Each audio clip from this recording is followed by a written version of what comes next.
The girl's piercing scream about pain in her private area sent her mother rushing to her side. What she discovered left her paralyzed with fear. There was blood.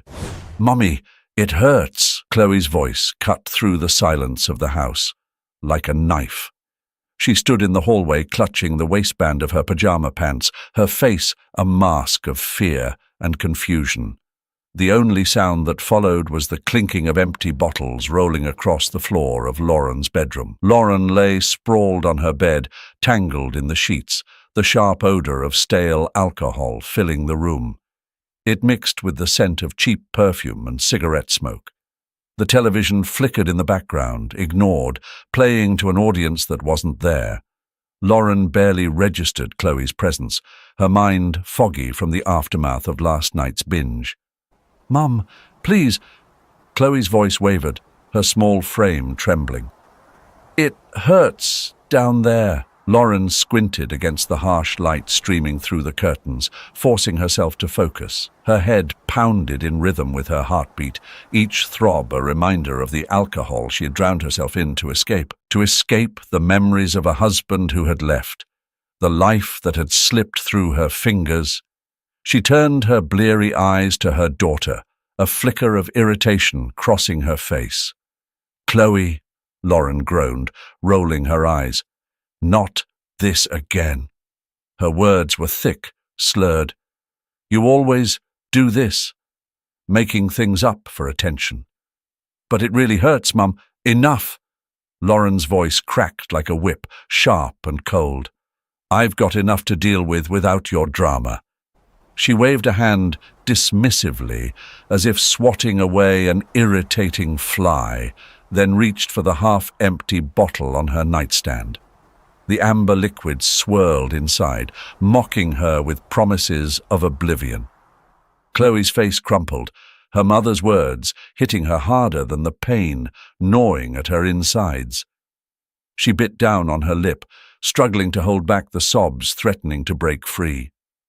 With a quiet nod, she turned and shuffled back down the hallway, her small frame swallowed by the shadows that haunted the house. Lauren watched her go, a pang of guilt twisting briefly in her chest, but it was quickly smothered by a wave of self-pity.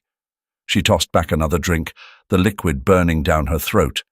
She needed this, needed to forget, even if just for a while, needed to lose herself in the haze of alcohol and fleeting encounters that numbed the pain, if only temporarily.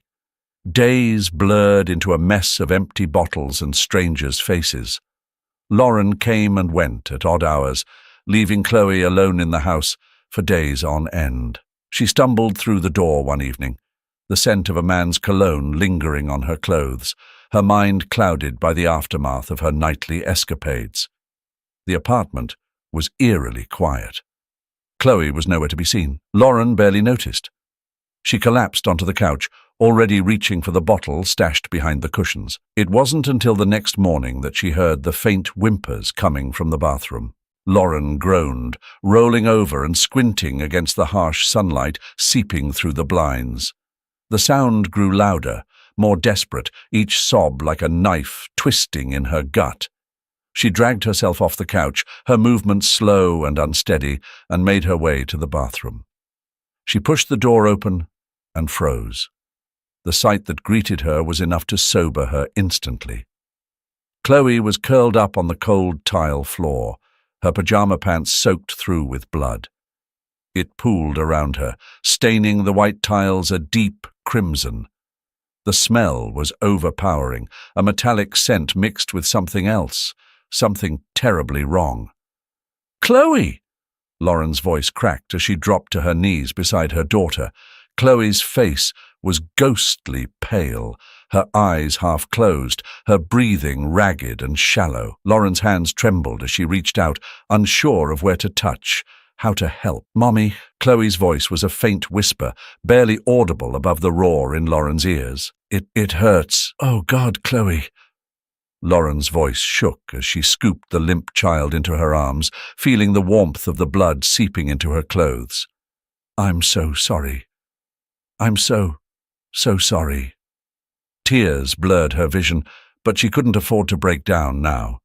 She had to get Chloe to the hospital. Lauren fumbled with the car keys, her hands trembling so violently she could barely fit the key into the ignition. "Hold on, baby," she whispered as the engine roared to life. "Just hold on." She drove like a madwoman, running red lights, ignoring the angry honks of other drivers. They reached the hospital and the nurses rushed to take Chloe from Lauren's arms. She stood there, hollow and paralyzed, as they whisked her daughter away. All that was left was the cold, sterile waiting room and the crushing weight of her own failure. Her knees gave way, and she collapsed into a chair, burying her face in her hands. This was her doing. She had let it get this far. Hours later, Lauren sat in the cold, sterile hospital room, her eyes fixed on Chloe's frail body lying on the bed. The monotonous beep of the heart monitor was the only sound that broke the suffocating silence. Lauren's hands were clenched in her lap, her knuckles white from the force of her grip. Her mind was a storm of guilt and fear, each wave crashing over her more violently than the last. How had it come to this? How had she let it get so bad? She watched as the nurses moved around her daughter, their faces composed, yet the worry was unmistakable in the creases around their eyes. They whispered among themselves, glancing at the machines, at Chloe, and then at her. She felt the weight of their unspoken questions, their judgment, and she accepted it. She deserved every bit of it. A doctor entered the room, a man in his 40s with salt and pepper hair and a grim expression. He glanced at Lauren before turning his focus to Chloe. "We need to act fast," he said to the nurse. "Prep her for a transfusion. She's lost a lot of blood." Lauren's heart lurched. "Lost a lot of blood?" she echoed, her voice weak and trembling. The doctor finally looked at her, his gaze stern. "Yes, ma'am. A significant amount. We need to stabilize her immediately." Lauren nodded, her throat tightening. She wanted to ask so many questions, but the words wouldn't form. She watched as they hooked Chloe up to more machines, inserted IVs, and took yet another blood sample. Her little girl was so still, so quiet. This wasn't how it was supposed to be. "Why didn't you bring her in sooner?" The doctor's voice cut through her fog like a knife. His tone was cold, clinical, but beneath it Lauren heard the accusation, the disbelief. "This didn't happen overnight. I didn't know," Lauren stammered, her voice barely a whisper. "You didn't know?"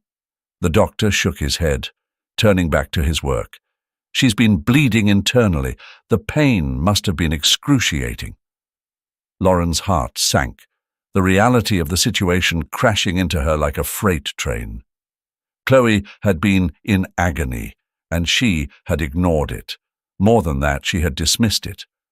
Her mind raced back to the days and nights she had chosen a bottle over her daughter's pleas, when she lost herself in strangers' arms while Chloe lay in bed alone, suffering in silence. Tears welled up in her eyes as she thought back to when Chloe was her entire world. Before the drinking, before the nights spent with faceless men, there was a time when she had lived for bedtime stories, when Chloe's laughter had been the music that filled their home. But then he left. Her husband, Chloe's father, walked out without a word. He left a gaping hole in their lives, and Lauren had fallen into it, dragging her daughter with her. Somehow, in her pain, she had blamed Chloe. It was irrational, cruel even, but every time she saw her daughter's face, she felt the sting of betrayal, the bitterness of abandonment. So she shut herself off, drowning her sorrows in alcohol and fleeting comfort. She had become a stranger to her own child. Now, as she looked at Chloe's frail form on the bed, the reality of her failures hit her like a sledgehammer. Her daughter had needed her, and she had turned her back. The guilt pressed down on her chest, making it hard to breathe. The doctor's voice yanked her back to the present. If you had waited any longer to bring her in, we might have lost her, he said bluntly, not sparing her feelings. You're lucky she's still with us. Lucky. The word tasted bitter. She reached out and took Chloe's small, cold hand in hers. I'm so sorry, baby, she whispered, her voice breaking. I'm so sorry. The tears came then, hot and uncontrollable, streaming down her face as she sobbed. Chloe's eyes fluttered open for a brief moment, meeting Lauren's gaze. In that split second, Lauren saw the confusion, the pain, and worst of all, the fear. Fear that no child should feel towards their own mother. Chloe's eyes closed again, too weak to stay open, and Lauren felt her heart shatter.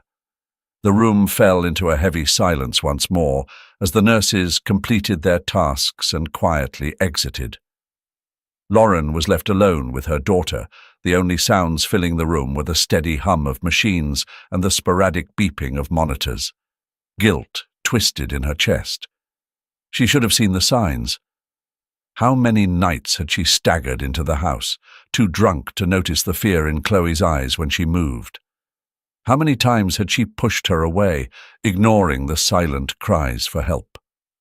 The doctor re-entered, clipboard in hand, his expression as somber as before. We're doing everything we can, he said gently, though his eyes carried a hint of judgment. He didn't trust her, and why should he? She didn't trust herself either. We need to conduct more tests to determine what's causing this. Lauren nodded, her hands trembling as she wiped away her tears. Whatever it takes, she managed to say, her voice cracking. Please, just save her.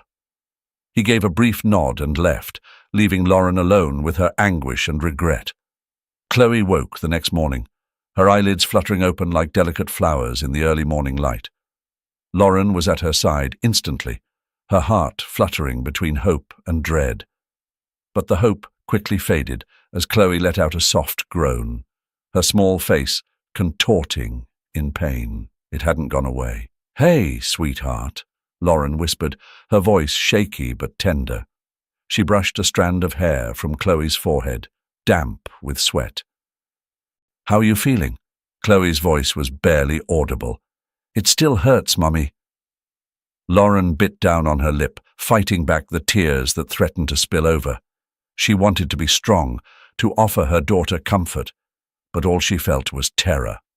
For days now, doctors had been probing and examining, running what felt like endless tests, yet they had no answers. With each passing moment, Chloe seemed to drift further away, the sparkle in her eyes fading, replaced by the dullness of constant agony. A nurse came in to check Chloe's vitals, offering Lauren a small, tight-lipped smile.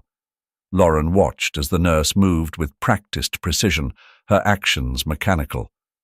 The nurses had been compassionate, and the doctors thorough, but none could give Lauren what she needed most, an explanation, a reason why her child was suffering. That afternoon, a team of doctors gathered to discuss Chloe's condition. They spoke in hushed tones, throwing around terms like idiopathic and inconclusive. They listed possibilities, naming rare syndromes and obscure diseases, but each possibility was dismissed as quickly as it was proposed. I'm afraid we still don't have a definitive diagnosis, the lead doctor finally said, frustration evident in his voice.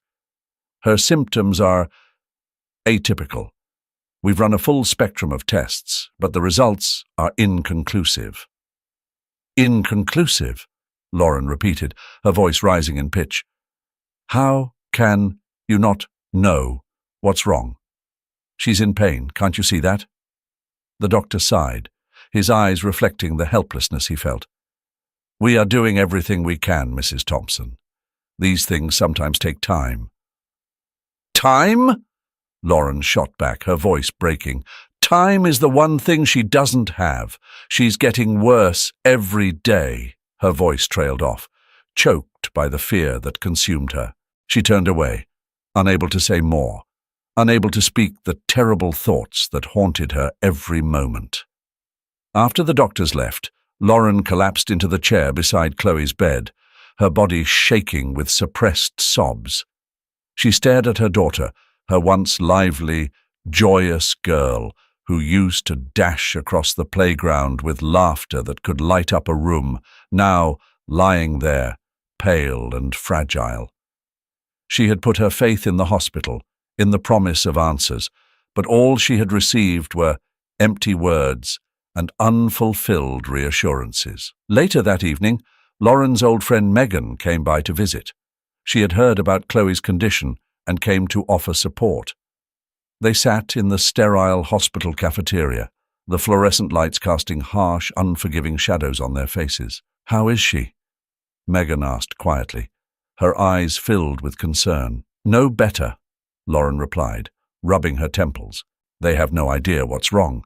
They keep telling me they need more time, but I don't know how much more time Chloe has."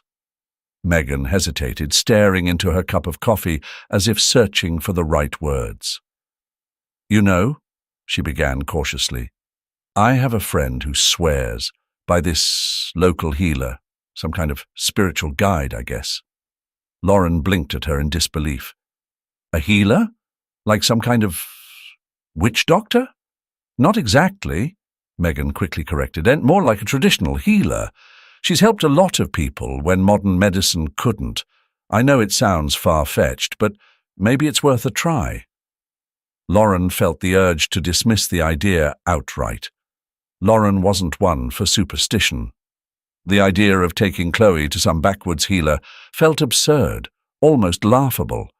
Yet, when she recalled the doctors' faces, how they looked at her with pity, their eyes filled with a helplessness that mirrored her own, she wondered if trying something different might not be such a bad idea after all. Desperation gnawed at her, leaving her hollow. How could she sit idly by while her daughter faded away? "Fine," she finally whispered, her voice tight with resolve. "Fine, let's try it." The next morning, against the doctor's firm advice, Lauren signed Chloe out of the hospital. She ignored their protests, their warnings that Chloe needed constant monitoring. She'd heard enough empty reassurances. What she needed was action, something, anything that could offer a glimmer of hope. Megan drove them far out of town, past fields and into the thick woods where the healer lived. The house stood in isolation, a weather-beaten structure half concealed by the forest's tangled growth. It resembled something out of a horror film rather than a place of healing. But Lauren pressed forward, carrying Chloe, whose frail body lay limp against her. An elderly woman answered the door, her eyes piercing and sharp, seeming to penetrate straight through Lauren's facade. Without speaking, she guided them inside to a dimly lit room filled with the heavy scent of burning sage. Flickering candles adorned every surface, their light casting eerie, dancing shadows on the walls. Strange symbols, etched in chalk, covered the floor. A chill raced down Lauren's spine as the woman began her preparations. She laid out a circle of salt and motioned for Lauren to place Chloe in its center.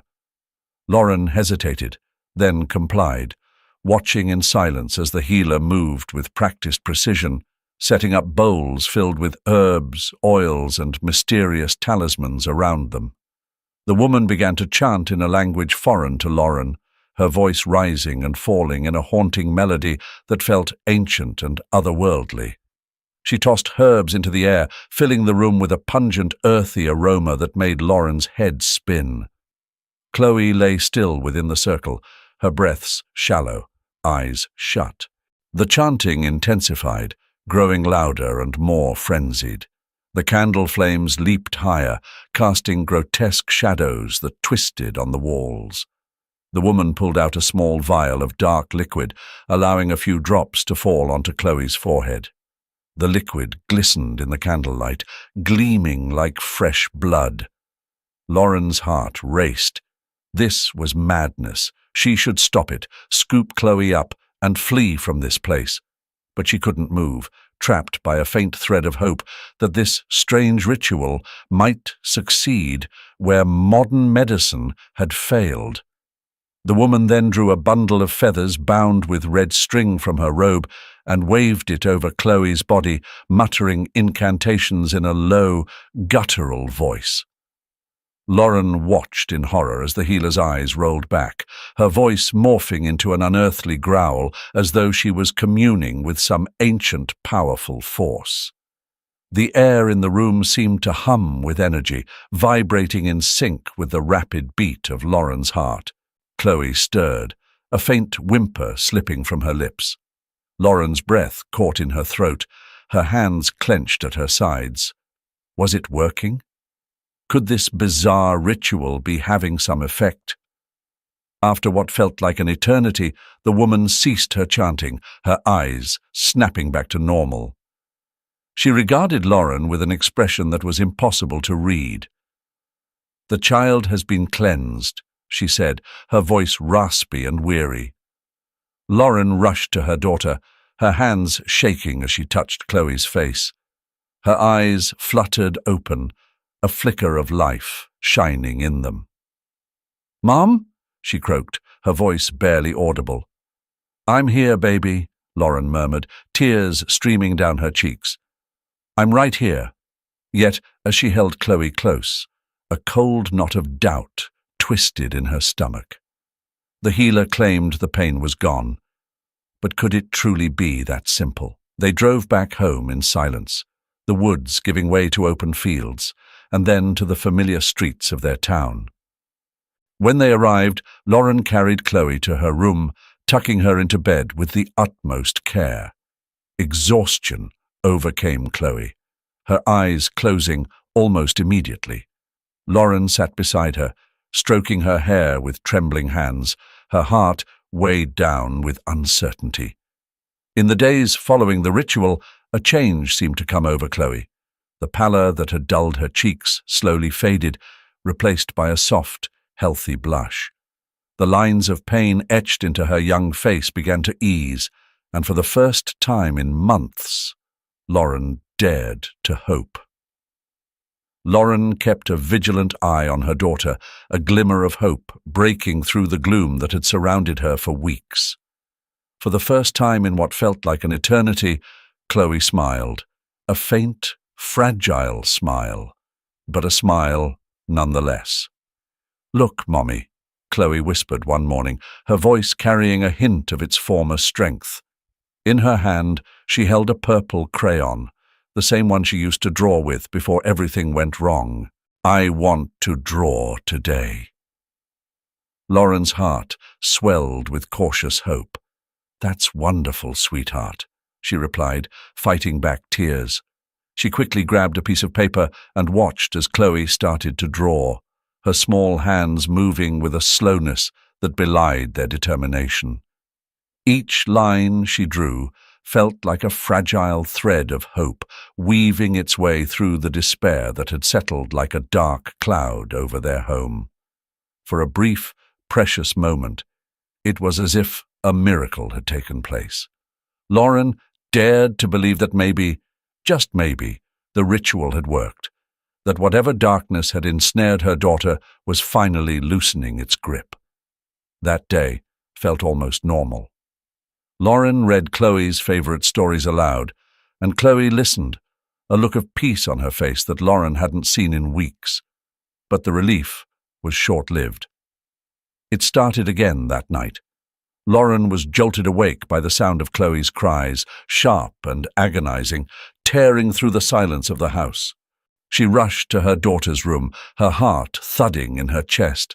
Chloe was curled up on her bed, clutching her stomach, her face twisted in pain. "Mommy, it hurts." She gasped, her eyes wide with terror. A wave of dread washed over Lauren. "Oh God, not again," she murmured, her voice shaking.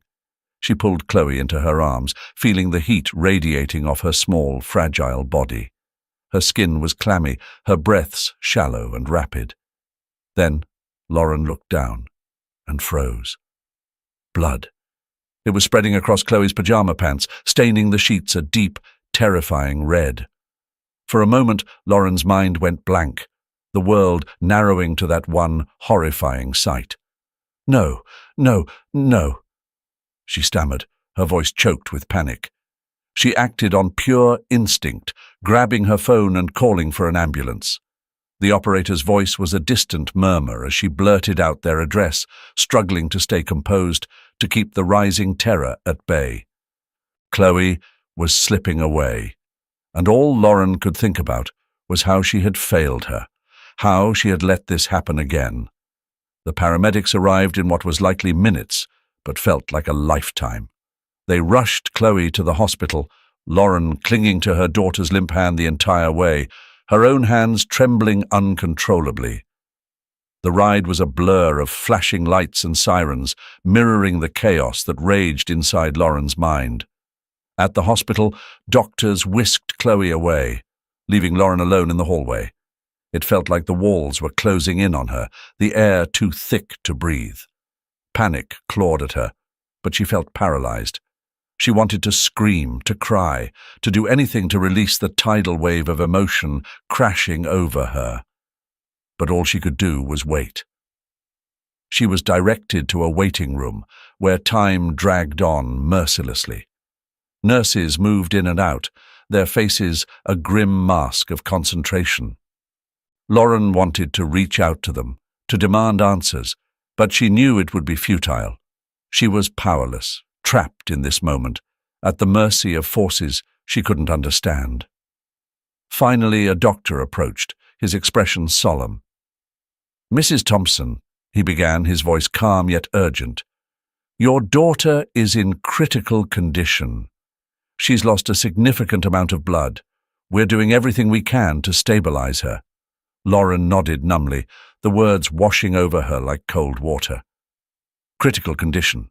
Lost a significant amount of blood. They were phrases meant to convey the severity of the situation, but Lauren was beyond fear now. All that remained was a hollow emptiness, a chasm where hope used to be. They let her see Chloe for a brief moment before she was taken into surgery. Lauren stood by the bedside, staring down at her daughter's pale, still face. Chloe's breathing was shallow, labored. It was all wrong. Every part of this was wrong. Lauren reached out, gently touching Chloe's hand. "I'm here, baby," she whispered, tears rolling down her cheeks. "I'm here. Please, don't leave me." She was ushered back to the waiting room, where she collapsed into a chair, her head in her hands. Her breath came in shallow gasps, the weight of her guilt crushing down on her. This was her fault, all of it. She had been the one to take Chloe to that healer, the one who had subjected her to that ritual, thinking it would save her. And now her daughter was paying the price. Hours dragged on, the clock on the wall ticking away in a merciless reminder of time slipping away. Lauren sat frozen, unable to think, unable to move. All she could do was pray, to a God she had long since abandoned, that Chloe would survive. The doctor reappeared, his expression a mask of calm professionalism. "We've managed to stop the bleeding," he said, his tone brisk and detached. "But she's still in critical condition. The next 24 hours are crucial." Lauren nodded numbly. When they finally allowed her to see Chloe, she stood by her bedside, looking down at her daughter's frail body. Chloe was hooked up to a maze of tubes and monitors, the steady beeping of the heart monitor, the only indication that she was still alive. Days blurred together in a haze of white walls and the soft hum of machines, every second stretching into what felt like hours. Lauren kept vigil by Chloe's side, the rhythmic rise and fall of her chest the only sign of life she had to hold on to. The doctors had stabilized her, but an unspoken tension hung heavy in the air. What had caused this? What had put Chloe in this hospital bed, fighting for every breath? Then came the barrage of tests. Blood work, hormone panels, endless scans that left Lauren sitting in the sterile waiting room, her mind racing with dread. It was after another grueling day that Dr. Mitchell approached her in the hallway. "We've found something," he began, his voice steady yet laden with the gravity of the news. "Chloe's hormone levels are significantly elevated, progesterone and estrogen, to be specific, far beyond what we'd expect in a child her age." Lauren's stomach tightened with anxiety. "What does that mean?" she asked, her voice barely audible. "It points to a hormonal imbalance," Dr. Mitchell explained carefully. "Something has triggered her body to produce these hormones excessively. Given her symptoms, it's likely she was exposed to an external source, something that disrupted her endocrine system." Lauren's mind swirled with confusion. "An external source? Like what?" "We're considering the possibility that Chloe ingested something that caused this spike in hormone levels," the doctor said. "A medication, perhaps." "Have you noticed anything missing at home? Any medications she might have had access to?" A cold wave of dread washed over Lauren. Medications. Pills. Her thoughts flashed to the drawer in her bedroom where she had stashed her secrets away. The emergency contraceptives. The small white pills she had relied on after one too many reckless nights. Her breath caught in her throat as realization set in. "Emergency contraceptives," she muttered, the words heavy with horror. "I kept some in my drawer." Dr. Mitchell nodded gravely. "If she ingested those, it could explain the hormonal imbalance. The active ingredients in those pills can cause a child's body to go into hormonal overdrive." Lauren felt her legs buckle, and she reached for the wall to steady herself. The room spun around her, the doctor's words echoing in her head. She felt a surge of nausea. It was her fault. All of it. She had left those pills within reach, too lost in her own misery to consider the danger. She had been so focused on numbing her pain that she hadn't thought about the consequences. "I need to check," Lauren whispered, her voice hollow. "I need to see if they're still there." Dr. Mitchell nodded. "Please do. We need to determine how much she might have taken to fully understand the impact on her body." Stumbling out of the hospital, Lauren's mind was a whirlwind of fear and guilt. She drove home in a haze, barely registering the road in front of her. The reality of what she had done crashed over her like a tidal wave. She had left the pills in plain sight, thinking nothing of it. When she reached home, she rushed to the bedroom, her hands shaking uncontrollably as she yanked open the drawer. The small box that had held the emergency contraceptives lay open, empty. She rummaged through the drawer, searching for something, anything, that might indicate this was all a terrible mistake. But it wasn't. The box was empty. Her breath hitched, her chest tightening with the weight of her guilt. How could she have been so reckless? How had she let something so dangerous fall into her child's hands? Lauren steeled herself, making her way back to the hospital, the empty pillbox feeling like a lead weight in her grasp. Dr. Mitchell met her in the hallway, his expression somber as he saw her pale face. "They're gone," Lauren whispered, her voice quivering. "The pills. They're gone." The doctor gave a slow nod, his tone gentle yet firm. "Thank you for letting us know," he said quietly. "We'll need to adjust the treatment plan to address the hormonal imbalance caused by the ingestion." Lauren could only nod back, her throat too tight to speak. It was as if she were trapped in a nightmare of her own making. She followed Dr. Mitchell to Chloe's room, where her little girl lay motionless, connected to a maze of machines that beeped and hummed. "We'll start hormone therapy to counteract the effects," Dr. Mitchell explained. "It's going to be a long process, but we're hopeful. Hopeful." The word felt alien to Lauren now, a faint glimmer she could barely grasp. How could hope exist when she had been the one to poison her own child? She sank into the chair beside Chloe's bed, holding her daughter's small hand in her own. It was so delicate, so fragile, and the sight of it made tears prick at her eyes all over again. "Mommy?" Chloe's voice was barely a whisper, her eyelids fluttering open. Lauren's heart leapt into her throat. "Chloe, sweetheart," she choked out, her voice trembling. "I'm here, baby. I'm right here." Chloe's eyes, glassy with exhaustion and confusion, searched her mother's face. "Mommy, I'm sorry. I was so hungry. I didn't mean to." Lauren shook her head, biting back a sob. "No, honey. It's not your fault. It's mine. I should have been there. I should have—" Her words trailed off, choked by the guilt that tightened around her throat. Chloe closed her eyes again, a single tear slipping down her cheek. "I thought they were candy. I didn't know." Lauren's heart shattered. This was her fault. Her neglect, her thoughtlessness had led to this. She had failed her daughter in the most basic way a mother could. She had left her to fend for herself, and now Chloe was the one paying the price.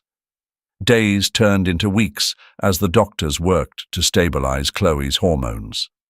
Slowly her color returned, and the pain began to fade. Weeks stretched into months, each day a slow crawl of cautious hope and small steps forward. Chloe's body gradually healed under the vigilant care of the medical team. Hormone treatments helped bring her levels back to normal, and constant monitoring ensured any changes were quickly addressed. Lauren stayed by Chloe's side every single day, a mixture of guilt and gratitude washing over her as she watched her daughter slowly come back to life. She was no longer the disheveled woman stumbling through life in a haze of alcohol and empty nights. Sitting there beside Chloe, she made silent promises, vows of change that filled the long hours of waiting. She promised to be a mother Chloe could rely on, a mother who was present, sober, and fully aware. Her past mistakes would always weigh on her, but they would also serve as a reminder of what she could never allow to happen again. When the day finally came for them to leave the hospital, Lauren felt a wave of mixed emotions, relief mingled with trepidation. The hospital, cold and clinical as it was, had become a place of healing and transformation. Now they were stepping back into the world, into a life that needed rebuilding from the ground up. She held Chloe's hand as they walked through the hospital doors and into the crisp autumn air. It felt like stepping into a new season, not just in nature, but in their lives. Chloe glanced up at her mother, a faint smile on her lips, and Lauren's heart swelled. Her daughter was still fragile, still recovering, but there was a light in her eyes that hadn't been there before, a resilience forged from enduring the unimaginable. Returning home was a sobering experience. The house was just as they had left it. Empty bottles cluttered the trash. The bedroom was in disarray, a stark reminder of Lauren's neglect. It was a time capsule of everything that had gone wrong. As she looked around, a surge of determination welled up inside her. This was not the home she wanted for Chloe. This was not the life she would allow her daughter to return to. That very night, Lauren began to make changes. She went to the liquor cabinet, pouring each bottle down the drain with a finality that felt both liberating and terrifying. It wasn't easy. Every fiber of her being craved the familiar numbness that alcohol provided, but she resisted. She scrubbed the house from top to bottom, wiping away every trace of the past, creating a space that felt fresh and full of new beginnings. Chloe watched her mother closely, sensing a change in the air, but not fully understanding it. "What are you doing, Mom?" she asked, her voice soft yet carrying a hint of newfound strength. Cleaning up, sweetheart, Lauren replied, pausing to look at her daughter. We're starting over. A fresh start. Just you and me. As the days went by, Lauren made it her mission to spend as much time with Chloe as possible. They cooked meals together, simple yet nourishing, and shared stories at the dinner table. Lauren began teaching Chloe about her body and how to take care of herself. She approached the subject gently, explaining how the pills she had mistaken for candy had affected her. Chloe listened intently, absorbing every word with the maturity of someone well beyond her age. It's important to know what you're putting into your body, Lauren said one evening as they sat together on the couch, flipping through a children's book about health and nutrition. And to always ask questions if you're not sure about something. Chloe nodded thoughtfully. I understand now, Mom, she said. I didn't mean to cause any trouble. Lauren felt a pang of guilt, but pushed it aside. It wasn't your fault, honey, she reassured her, wrapping an arm around her shoulders. It was my job to keep you safe, and I didn't. But I'm here now, and I promise I'll never let anything like that happen again. Slowly but surely, their relationship began to heal. Lauren learned to truly listen to Chloe's needs and concerns. They created routines that gave Chloe a sense of stability and security. Bedtime stories, walks in the park, even brushing their teeth together every night became sacred rituals that strengthened their bond. Lauren also sought help for herself. She knew that she couldn't fully be there for Chloe until she confronted her own struggles.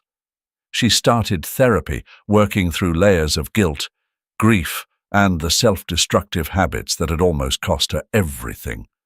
It was a long, difficult journey, but with each session she felt a bit stronger, a bit more capable of being the mother Chloe needed.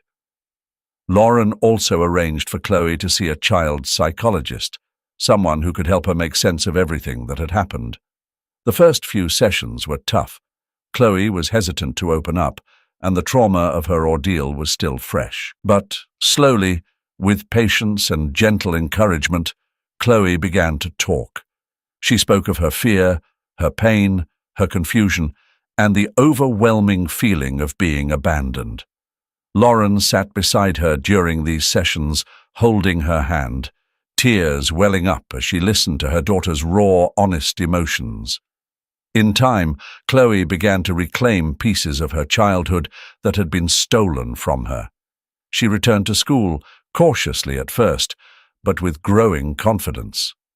Lauren watched as she made friends, participated in activities, and began to laugh again, real, joyous laughter that filled their home with warmth. It was a sound Lauren had feared she might never hear again, and it was the sweetest music to her ears. Each day was a reminder of how fragile life could be, how easily it could fall apart, and how painstakingly it could be rebuilt. Lauren remained vigilant, always in tune with Chloe's needs, ready to step in if anything seemed off. She knew she couldn't change the past or erase the mistakes that had brought them to this point. But she could shape the future, and she was determined to do just that. One evening, as they stood on the porch, watching the sun sink below the horizon, Lauren took Chloe's hand in hers. "You know I love you, right?" she said, her voice thick with emotion. Chloe looked up at her, her eyes shining with understanding. "I know, Mom. I love you too." It was a simple exchange, but it carried the weight of everything they had been through. They had come out on the other side, scarred but unbroken, and with each passing day, they were building something new, something stronger. A life grounded in love and care, where they could face whatever the future held together, hand in hand. Hey everyone, I hope this story struck a chord with you as deeply as it did with me. It's not an easy one to hear, but it's a crucial reminder. As parents, guardians, or caretakers, it's so easy to get overwhelmed by the whirlwind of our daily routines. Yet, We must never forget that our children depend on us for safety and guidance. Often, the signs they give us are small, a complaint here, a sign of unease there. We need to stay alert and always take the time to truly listen. This story is a harsh reminder of how quickly things can spiral out of control when we ignore the cries for help from those who depend on us the most. It's a heartbreaking reality, but also a call to action for all of us to remain present and aware of what's going on in our children's lives. Let's keep this conversation alive. What are your thoughts on this story? Have you ever encountered or heard of a similar situation? How did you deal with it? I'd love to hear your insights and any advice you might have for other parents out there. Please share your thoughts in the comments below. Let's build a supportive community together. Remember, being proactive and attentive can make all the difference in preventing a tragedy like this. Thanks for tuning in, and let's take care of each other.